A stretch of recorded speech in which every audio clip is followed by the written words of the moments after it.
जरा तसव्वुर कीजिए, जमीन से सैकड़ों किलोमीटर दूर, जहां हर चीज बेवजन होकर फिजा में तैर रही हो, वहां अगर किसी आवाज ने उस खामोशी को तोड़ा तो वो कुरान पाक की तिलावत थी।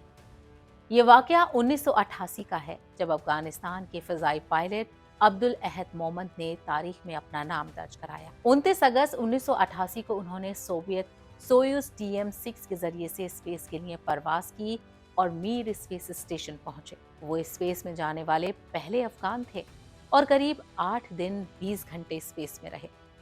लेकिन इस सफर में मोमन अपने साथ सिर्फ साइंस के औजार और रिसर्च का सामान नहीं ले गए थे, उनके सामान में कुरान पाक भी था।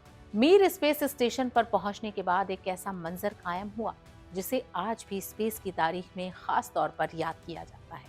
मोहम्मद ने कुरान पाक की तिलावत की और उनकी इस तिलावत को रिकॉर्ड भी किया गया।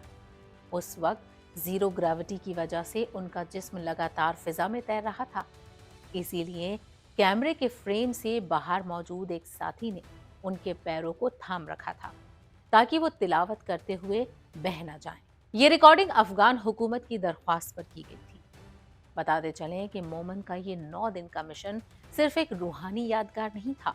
उन्होंने स्पेस में फिजिक्स, मेडिकल और बायोलॉजिकल तजुर्बों में हिस्सा लिया, अफगानिस्तान की तस्वीरें खींची और अपने मुल्क के बारे में रिसर्च भी की। उन्होंने स्पेस से उस वक्त के अफगान सदर मोहम्मद नजीबुल्लाह से बातचीत की और अपने साथियों के लिए अफगान चाय भी तैयार की। और फिर आया एक और यादगार लम्हा।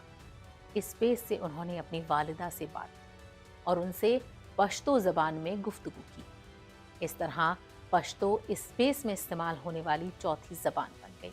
एक तरफ स्पेस की बुलंदियां थीं और दूसरी तरफ अपनी मिट्टी, अपनी ज़बान और अपनी पहचान से जुड़ा एक बेटा अपनी माँ से बात कर रहा था। लेकिन वापसी का सफ़र इतना आसान नहीं था। 6 सितंबर को उनकी वापसी होनी थी, मगर सोयूज TM में तकनीकी मुश्किल की वजह से लैंडिंग टल गई। उन्हें एक और दिन स्पेस में रहना पड़ा और आखिरकार अगले दिन तकनीकी खामी दूर हुई और मोमन महफूज तौर पर जमीन पर लौट आए। अब्दुल अहद मोमन की कहानी सिर्फ एक स्पेस मिशन की कहानी नहीं, बल्कि एक ऐसे मुसलमान की कहानी है जिसने कुरान को स्पेस तक पहुंचाया और वहां उसकी तिलावत की। उनकी परवाज स्पेस तक पहुंची, लेकिन उनका रिश्ता अपनी जमीन, अपनी जबान और अपने ईमान से आखिर तक जुड़ा रहा।